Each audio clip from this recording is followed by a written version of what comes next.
जो लोग कह रहे हैं ना कि ये अभी क्यों कर रहे हैं, मैं ये बात ये 2016 की है।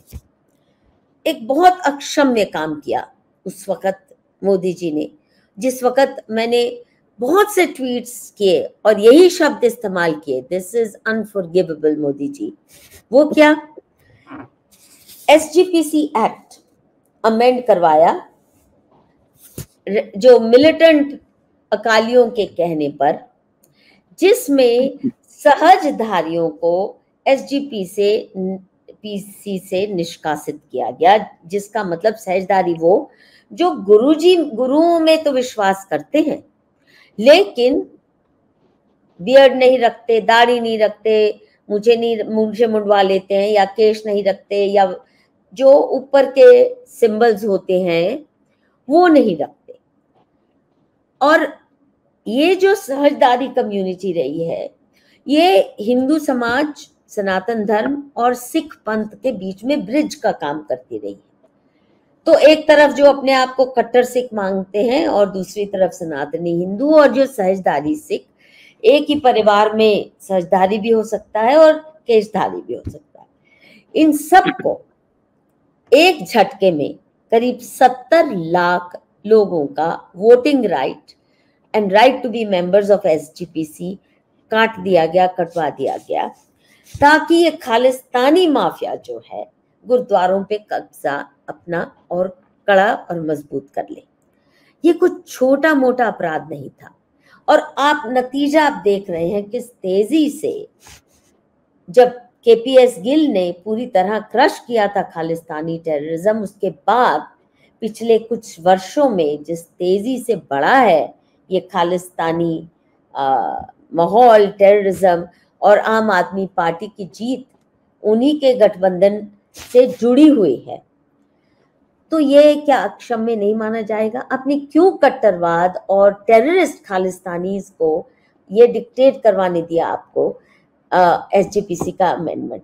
दिल्ली का गुरुद्वारा एक्ट कांग्रेस करवा चुकी थी बहुत साल पहले, परंतु आपने तो नेशनल लेवल पे करवाया। दूसरा, 35-year-old blacklist of Khalistanis living in US, Canada, UK, etc. was withdrawn in 2019 by Modi government. Congress party के जमाने में बहुत से लोगों को जो यूके यूएस में खालिस्तानी जाके भारत के खिलाफ और धर्म के खिलाफ काम कर रहे थे, क्रिमिनल एक्ट्स कर रहे थे, देश को तोड़ने की बात कर रहे थे, उनको ब्लैकलिस्ट किया था कि आप भारत में नहीं आ सकते और वीजा ही नहीं मिल सकता उनको। तो बहुतों को रीथिंक करना पड़ा अपना एटीट्यूड। यहाँ पे इन्होंने दरवाजे खोल दिए। क्यों खोले, कोई बता सकता है? और नतीजा क्या हुआ? 2019 में इन्होंने ब्लैकलिस्ट वो हटाई, भारी संख्या में खालिस्तानी पंजाब आने लगे, भारत आने लगे, और 2020 में ही जो सिंघू बॉर्डर पे और टिकरी और गाजीपुर बॉर्डर पे ये खालिस्तानी जत्थे ही थे जिन्होंने सारा ऑर्गेनाइज किया, जिसमें कन्वर्जन माफिया दोनों किस्म के, क्रिश्चियन और मुसलमान दोनों जुड़ गए थे इसको मदद करने, और सभी पगड़ी बांध ली, सभी सिख लगते। तो क्या हाल किया था इन्होंने? क्या साल से ज्यादा इन्होंने सरकार को हॉस्टेज बनाए रखा, वो भी किस पर? फार्म लॉज पर। फार्म लॉज अच्छे थे, मोदी जी ने घुटने टेक दिए, उनको नेशनल हाईवे से उठाने की हिम्मत नहीं हुई। किसी और देश में संदीप भाई ऐसा नहीं होता कि नेशनल हाईवे आप ब्लॉक कर दो और सरकार बैठी रहे, चुप बैठी रहे। वहां बल्कि टॉयलेट भी सुविधा दे दे, जो मोबाइल टॉयलेट पहुंचा दिए, पानी पहुंचा दिया। वहां इतने कत्ल भी हो गए फिर भी कुछ नहीं। कूलर था, एसी लगा हुआ था, ये तो हमने देखे हैं सब। वो तो अपने पैसों से लाए होंगे, पर जो मोबाइल टॉयलेट, ये जो सुविधाएं सरकार ने भी तो कुछ दी, और सरकार ने सड़कें ब्लॉक करने दी। मेरा मानना है कि शाहीन बाग की तरह ये ड्रेस रिहर्सल थी भारत को सबवर्ट करने की एट ए टाइम। अगर चाइना वॉर करता है मान लो, या दूसरे से पाकिस्तान करता है, आप सारे नेशनल हाईवे जो बॉर्डर तक जा रहे हैं उनको ब्लॉक करके बैठ जाएंगे हर 10 किलोमीटर पे। तो उस वक्त क्या आर्मी गोलियां चला के खाली करवा पाएगी सड़कें? आपने कैसे इतनी कमजोरी दिखाई? पहले उनको आने दिया, फिर लाखों अरबों रुपया लेके वो आए, आपकी सरकार को धूल चटाई उन्होंने और आपने सब कुछ होने दिया। फार्म लॉज विड्रॉ किए, बिल्कुल वैसे ही जैसे सीए को लेके सिटीजन अमेंडमेंट एक्ट जो आपने बड़े शानो शौकत से, कंजूस सा मक्खी चूस सा एक्ट था। केवल 35,000 वो हिंदू जो पाकिस्तान से लुट पिट के बुरी तरह से दुखी हो के वहां से सताए हुए हिंदू पाकिस्तान बांग्लादेश से जो आए हुए थे 2014 तक, केवल उनको देनी थी सिटीजनशिप। इस पे इतना बड़ा बवाल खड़ा कर दिया आपके पसमंदाओं ने, आपके पाले पोसे मुसलमानों ने, जिनको आप सोने से हीरे मोती से तोलने को हर वक्त आतुर रहते हो, और आप वो भी हटवा नहीं पाए थे। वो भी ड्रेस रिहर्सल थी सबवर्जन की, कि बड़े पैमाने पे ऑल इंडिया सबवर्जन हम कर सकते हैं। तो क्यों किया ये एसजीपीसी एक्ट और वो ब्लैक लिस्ट का विथड्रॉ करना? और इतनी डबल स्पीच बहुत कम नेता हैं जो अपने से इतने मंत्रमुग्ध हैं कि कहते कुछ हैं करते कुछ हैं। ये आप भी बहुत सब लोग कह चुके हैं, इसलिए ज्यादा इस पे बात करने की जरूरत नहीं है। पिंक रेवोल्यूशन का प्रॉमिस था कि इसको बैन करेंगे, बीफ एक्सपोर्ट्स बढ़ते जा रहे हैं। फिर याद होगा इंडस वाटर ट्रीटी कि अब मैं लागू करूंगा, पाकिस्तान के पास ज्यादा पानी जा रहा है, खून और पानी इकट्ठे नहीं बह सकते, और हम अपना हक क्लेम करेंगे, और आपके ऊपर जो मेहरबानी करके इतना पानी भेज रहे हैं पंजाब को, हरियाणा को, उनके मुंह से पानी छीनकर, उनके खेतों से पानी छीनकर अब हम नहीं देंगे। क्या हुआ? कुछ हुआ नहीं। कैसे छाती ठोक के, सीना ठोक के कहते हैं और फिर भूल जाते हैं, जैसे सभी लोग इतने मंत्रमुग्ध होंगे कि कोई फर्क ही नहीं पड़ेगा, आप कुछ भी कर लो। फिर ये जो ये जो डुप्लिसिटी है, ये भी फॉरगिवेबल नहीं है। थोड़ा बहुत चल जाता है जुमलेबाजी, पर एक लिमिट के बाहर नहीं। अब जैसे विकसित Bharat, 5th economy, 3rd economy ये होगी, सही में एक लेवल पे अगर आप देखो तो भिखमंगा भारत आपने बनाया है। वो कैसे? India is more than self sufficient in food production, more than, export करने के लिए भी है। सरकार बल्कि डिप्रेस करवाती है फार्म इनकम्स को, अगर मार्केट फ्रेंडली पॉलिसी हो तो ये हालत ना हो। लेकिन आप आज कितने परसेंट को, 80% लोगों को गांव में, 75% of rural population, 50% of urban population को आप मुफ्त का खाना दे रहे हो, ग्रेन्स दे रहे हो, राशन दे रहे हो। ये तो भिखमंगा भारत है। किसानों को दे रहे हैं आप राशन, तो किसान खेत में क्यों उगाएगा? इसीलिए खेती छोड़ के लोग रिक्शा चलाने आ रहे हैं, पान बीड़ी की दुकान लगाने आ रहे हैं, फ्रूट सब्जी की ठेला लगा लेंगे, खेती काहे को करें? मतलब आपने अर्थव्यवस्था, कृषि व्यवस्था को बुरी तरह से बेमानी कर दिया। जो गेहूं या दाल या चावल उगाने में 20-30 रुपए पर किलो की लागत लगती है, उसको आप 2 रुपए किलो दे रहे हो या मुफ्त दे रहे हो। क्या, कैसी आपकी किसानी चल सकती है? और कृषि प्रधान देश था, कृषि के आधार पे हमारा पूरा समाज फला फैला था। आज आपने कृषि को इतना नीचा दर्जा दे दिया है कि जैसा मैंने कहा, रिक्शा चला लेंगे पर काय को खेती करें, बस कंडक्टर बन जाएगा 6 एकड़ जमीन का मालिक, पर खेती काहे को करें, ये आपने माहौल बना दिया है। और सारी पॉलिटिक्स जो है लाभार्थियों के लिए, सब्सिडीज, लाभार्थी, शादी के लिए दे रहे हैं आप पैसे, मुसलमान बेटियों को तो विशेषकर। ये किस लिए? आपका सरकार का जिम्मा है लोगों के घर की बेटियों को। मतलब एक चीज रह गई है कि इन्होंने फ्री सेक्स पार्लर नहीं खोले। जिस तरह ये चल रही है सब्सिडीज की या फ्री बीज की पॉलिटिक्स, कंपटीशन है। और मोदी जी को ये समझना चाहिए कि ये पॉलिटिक्स एक चरम सीमा पर पहुंच के अब नेगेटिव रिजल्ट देगी, क्योंकि हर पार्टी एक दूसरे से बढ़ चढ़ के, आपने कहा कि हम 6,000 रुपया महीना किसान को देंगे, तो कांग्रेस ने कह दिया जी हम 1 लाख रुपया सालाना देंगे। काम क्यों करेगा? काम क्यों कोई करेगा? तो आप निठल्ला भारत, भिखमंगा भारत ये बनाना चाहते हो। और दूसरी तरफ जीएसटी और जो आपकी इकोनॉमिक पॉलिसी है, ईज ऑफ डूइंग बिजनेस आपने बढ़ाया नहीं। आप बताइए कितने लोग हैं जो चाइना में शिफ्ट किए थे या सिंगापुर या दुबई अपने बिजनेस शिफ्ट किए, वो वापस आ रहे हैं, नहीं आने को तैयार।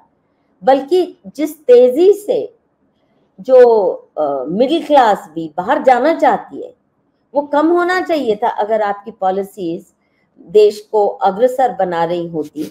और जो लाइसेंस रेड राज खत्म किया था बड़ी मुश्किल से नरसिम्हा राव के शासन में, फिर वाजपेयी जी ने, आप अब ईडी के माध्यम से, जीएसटी के माध्यम से सीधा जेल, रेड और जेल, इन दोनों के बीच में कोई आपने छोड़ा ही नहीं। जीएसटी पे नहीं किया, जेल हर महीने, हर 2 महीने, मतलब 2 दिन हम लोगों से लेट हो जाता है, छोटी सी कंपनी है तो 50 रुपए फाइन लगना शुरू हो जाता है। मतलब फाइन से इतना पैसा ये कलेक्ट कर रहे हैं, खून पी लिया है पूरा। हर महीने अभी होम लोन में 3,500 से 5,000 रुपया हर महीने बढ़ गया होम लोन में। स्थिति बहुत खराब है मिडिल क्लास की तो, और जीएसटी का अलग मार है पूरा। जो इंडस्ट्रियल बी क्लास है वो हिंदुस्तान में नहीं खुश है सेटअप करके इंडस्ट्री, बाहर जा रहे हैं लोग। 23,000 इंडस्ट्रियलिस्ट मोदी गवर्नमेंट के अंदर देश छोड़कर विदेश जा चुके, विदेश की नागरिकता ले चुके, छोड़ दिया यहाँ से 23,000 इंडस्ट्रियलिस्ट। और 16 लाख, जिसमें से 12 लाख मोदी जी के काल में 12 लाख नागरिकों ने पासपोर्ट सरेंडर किया, अपनी नागरिकता छोड़ दी है। और 21 से 23,000 इंडस्ट्रियलिस्टों ने यहाँ छोड़ के बाहर विदेश में अपना बिजनेस ले गए। यही स्थिति है। मेरे सर्कल में भी कोई विरला परिवार होगा जिसके बच्चे अच्छे पढ़ लिख के भारत में रहना चाहते हैं, सब बाहर। मेरे सारे सर्कल में कोई विरला परिवार होगा। जब आपके आईएएस ऑफिसर्स के बच्चे, आपके जजेस के बच्चे, आपके टॉप नॉच इंडस्ट्रियलिस्ट के बच्चे इस देश में रह के खुश नहीं, तो आप विश्व गुरु कैसे बनने वाले हैं? और ये जो फूड सिक्योरिटी, इसको नहीं कह सकते कि भिखमंगा, आप किसान को भी भिखमंगा बना दो।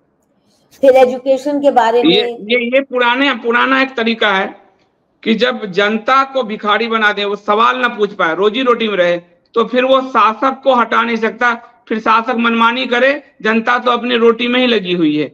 तो ये दुनिया के जितने भी तानाशाह शासक हुए हैं, उन्होंने गरीबी को बढ़ाया है, क्योंकि उससे सवाल उठाने की क्षमता जनता की खत्म हो जाती है। ये पूरे वर्ल्ड का आप स्टडी करेंगे तो ये बात दिखेगा। पर एक और बात है कि लोग जो देते हैं उसको हक मांग के इनको गाली भी देते हैं। ये नहीं है कि अगर आपने दे दिया, क्योंकि हर पार्टी तो कम्पीट कर रही है ना। आप डीएमके से कैसे कम्पीट कर लेंगे जो मंगलसूत्र भी देता है? तो आपने कहा नहीं हम पूरा दहेज ही दे देंगे। वो कुकर देते थे, वो मिक्सी देते थे, मंगलसूत्र देते थे, आप पूरा दहेज देने को तैयार है।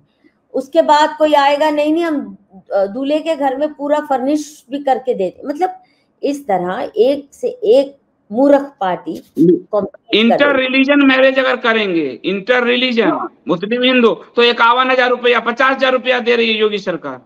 बताइए, इंटर कास्ट में भी तुम्हें इंटर रिलीजन में 50,000 रुपए, क्या लेन देन समाज का ताना बाना बिगाड़ने में? अगर कोई व्यक्ति ये मानता है कि अगर वो मान लीजिए तेली समाज का है, कि तेली समाज के अंदर ही उसकी बेटी खुश रह सकती है, क्योंकि कल्चर सिमिलर होता है, मान्यताएं सिमिलर हैं, त्योहार मनाने के तरीके समरस होते हैं, तो आपको क्या तकलीफ है? क्या जरूरी है कि वो किसी बुनकर के या किसी बैंक क्लर्क की के साथ ही शादी करे? जो अपनी स्वेच्छा से जाति से निकल के जाना और दीदी इसमें भ्रष्टाचार, भाई ने बहन से शादी करके 50,000 रुपए ले लिए। बताइए, घूंघट ही तो था, भाई बहन का विवाह करा दिया यूपी में। और देखिए विवाह में 50,000, विवाह के बाद गर्भ में बच्चा आया तो 6,000, गर्भ से बच्चा जब बाहर निकला पसमानदाओं के लिए पहली कक्षा से लेकर उसको वजीफा शुरू होता है, पीएचडी करने तक वजीफा मिलता है और आईएएस बनाने तक के लिए वजीफा मिलता है। वो तो दंगा ही करेगा फिर। बिल्कुल नहीं, फिर आईएएस में जाके सबोजन करते हैं। आपने देख लिया, चाहे इनको सुप्रीम कोर्ट का जज बना दो, चाहे इनको एम्बेसडर बना दो या वाइस प्रेसिडेंट बना दो, जिस वाइस प्रेसिडेंट, 2 टर्म का वाइस प्रेसिडेंट, वो अंसारी जहर उगलते थे संसद में।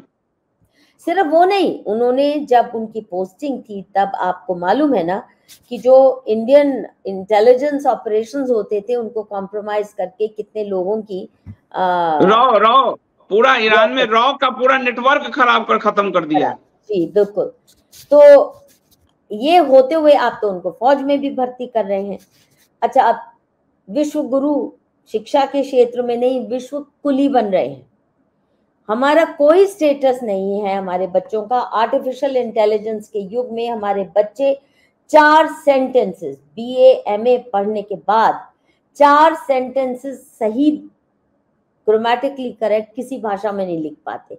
अब विश्व गुरु बनेंगे मतलब आज के दिन, किसी जमाने में हम कहते थे अंग्रेज क्लर्क बनाते हैं, आज क्लर्क नहीं मिल सकता आपको एक एफिशिएंट, आज आपको चौकीदार नहीं मिल सकता। 12वीं पास होगा, उसको खड़ा है जहां ये नहीं पता, उससे पूछो कि किस सड़क पे खड़े हो, हमें तो मालूम नहीं। मैं देखती हूँ बीएससी बीए पास मेरे पास बच्चे आते हैं, मान लो नौकरी के लिए, यही मैं पूछ लूं सूर्य किस दिशा से निकलता है पता नहीं, कहाँ डूबता है पता नहीं, उत्तर दिशा किसको कहते हैं पता नहीं, दक्षिण किसको कहते हैं पता नहीं। ये हाल है आपके बीए का। जेएनयू के पीएचडी भी ऐसे हैं जो 4 सेंटेंस नहीं सही लिख पाते। ये हाल आपने कर दिया शिक्षा का, और विश्व गुरु बनने जा रहे हैं। आपके टीचर्स 4वीं 5वीं क्लास की किताब नहीं पढ़ पाते जो स्कूल में पढ़ाने के लिए शिक्षक हैं 8वीं 9वीं क्लास के, ये हाल है। और दूसरा, leftist remain gatekeepers in all major elite institutions and in defining course curriculum। अब एक और जो बात है, जो क्या कहें इनके साथ, hastening demographic invasion। सबसे बड़ा खतरा आज भारत को बाहर के युद्ध से ज्यादा है अंदरूनी डेमोग्राफिक इन्वेजन का। बांग्लादेशी, रोहिंग्या, जब आप दहाड़ के कहते थे इनको निकालेंगे, निकालना तो क्या, उनकी संख्या बढ़ी है। आपने उनको राशन कार्ड बनने दिए, उनको घर दे दिए, उनको सारी सुविधाएं हैं, फ्री एजुकेशन, यूनिवर्सिटी की एजुकेशन रोहिंग्या बच्चे भी ले रहे हैं, और सब सुख सुविधाएं आप दे रहे हैं। कौन वापस जाएगा? और जो उनके बच्चे यहाँ पैदा होंगे उनको सिटीजनशिप देना तो आपका फर्ज ही बनता है। तो हर चारों ओर से आप लाए जा रहे हैं, और आपके हिंदू यहाँ से भाग रहे हैं, पलायन कर रहे हैं। 2 किस्म का हिंदुओं का पलायन है, जो पढ़ लिख जाता है। दिल्ली में बक्करवाला में फ्लैट दिया और बड़े गर्व से कहा हमने फ्लैट दिए हैं। इकोनॉमिक वीकर सेक्शन वाला सारा फ्लैट दिया। गाजियाबाद में इनके विधायक ने कहा कि 70% फ्लैट रोहिंग्या बांग्लादेशी को दिया गया है, इन्हीं के विधायक ने कहा है। जम्मू कश्मीर में 40,000 रोहिंग्या बसे हुए हैं। वहां का जो जम्मू कश्मीर का म्युनिसिपल कॉर्पोरेशन है, हिंदुओं को नौकरी हटा के दलितों को, रोहिंग्याओं को नौकरी पे रखा गया है। वहां ये पोजीशन है। दुनिया की पहली रोहिंग्या लड़की ग्रेजुएट भारत से निकली है।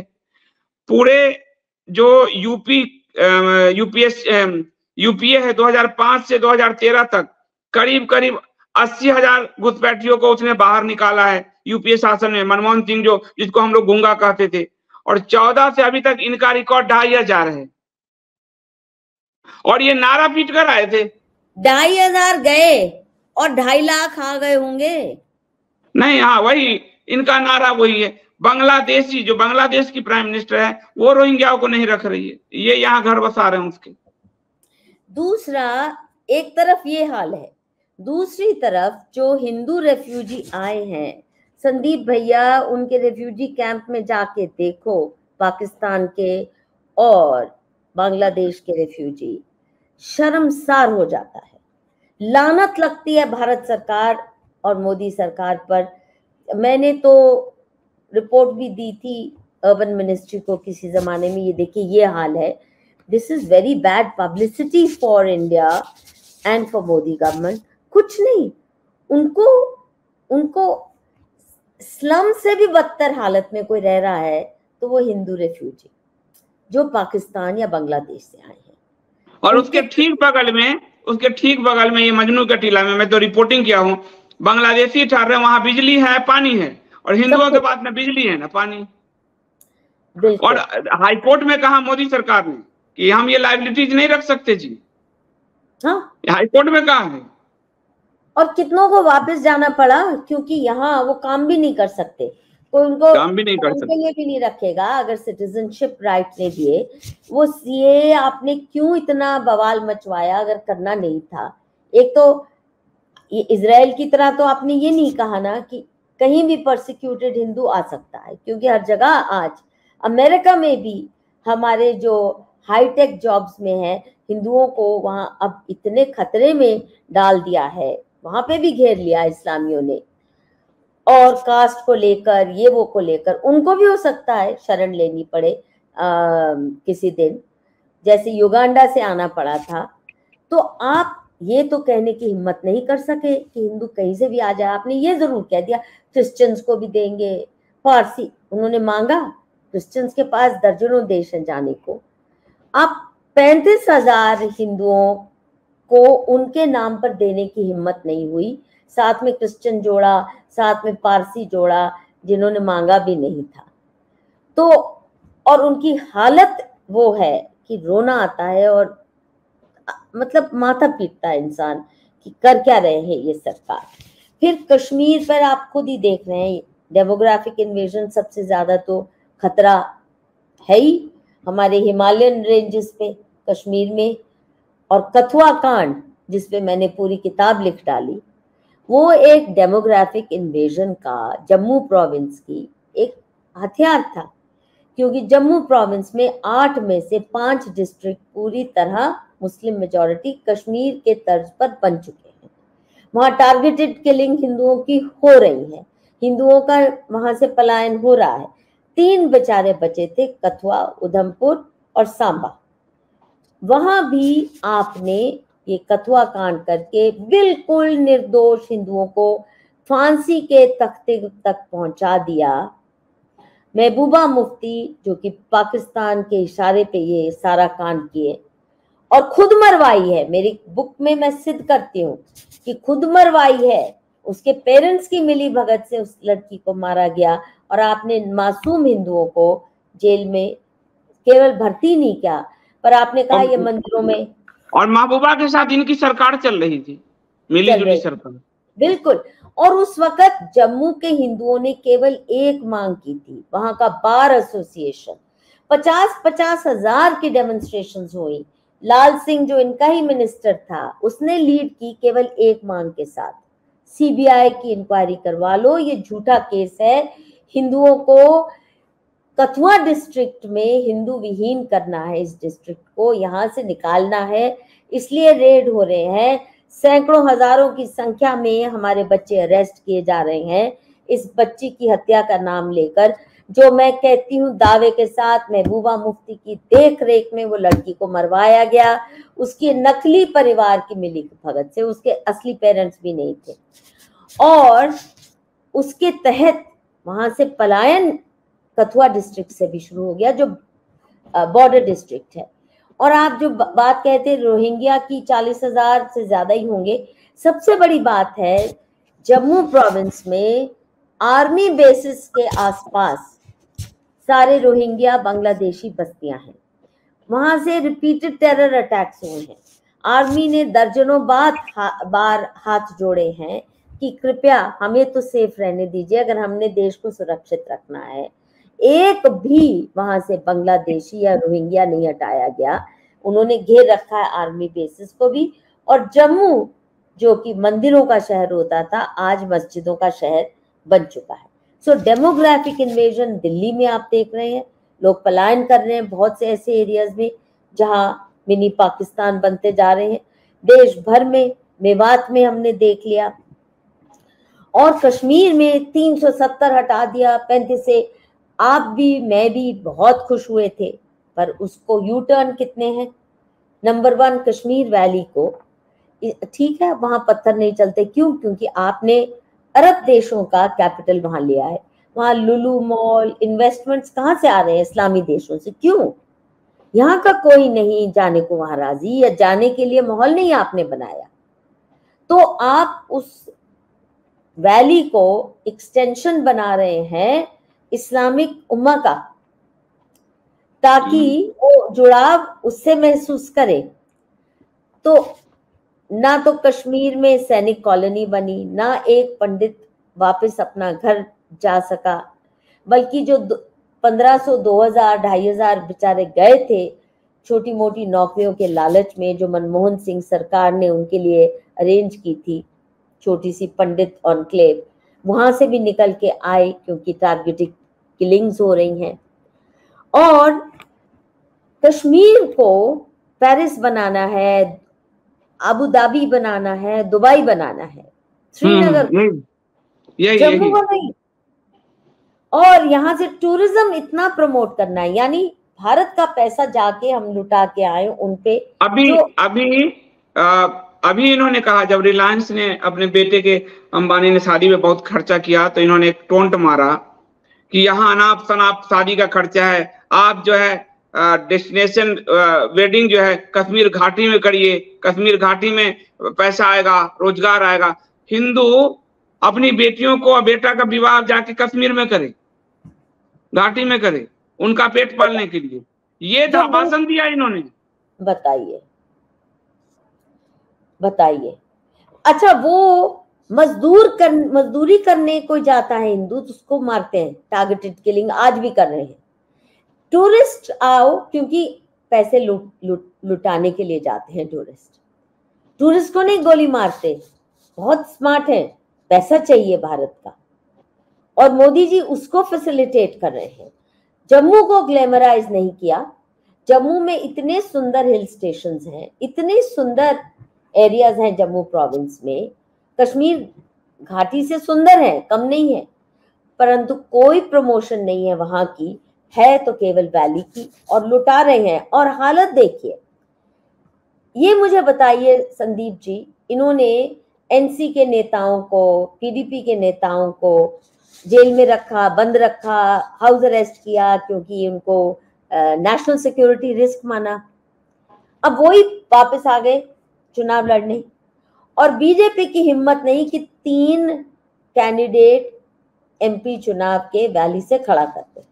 वही मतलब ये शांति की कह रहे हैं कि हमने शांति स्थापित की, तो हिम्मत है तो कश्मीर वैली में अपने केंद्र में हो, वहां शासन है, भाजपा ने अपने कैंडिडेट नहीं खड़ा किए, नहीं, इतना आंख में मिर्ची झोंक रहे हैं जनता की। तो अगर वो लोग आ रहे हैं जो खुल के कहते हैं कि हम 370 को बहाल करेंगे, खुल के कह रहे हैं, जिसको आपने पद्म विभूषण दे दिया, जिसके लिए आप रोए पार्लियामेंट में, गुलाम नबी आजाद, वो खुल के कह रहा है कि मैं रिस्टोर करूंगा। ऐसे लोगों को आप कचरा लोगों को कर रहे हैं वहां, एक तरफ प्रमोट, दूसरी तरफ मणिपुर में जो बेरहमी से हिंदू स्त्रियों के साथ हो रहा है, हिंदू सारा समुदाय जो मैती समाज है, church based insurgents, China backed insurgents जो उनके साथ कर रहे हैं, एक शब्द नहीं निकला। ना आप वहां गए, ना आपको दुख हुआ, ना आप उनका दुख निवारण करने में इंटरेस्ट है। ये कश्मीर पे लुटाए जा रहे हैं और मणिपुर के हिंदुओं को बिल्कुल डेसिमेट करने के कगार पे आपने खड़ा कर दिया है। अब कैसे ये हम माफ कर दें?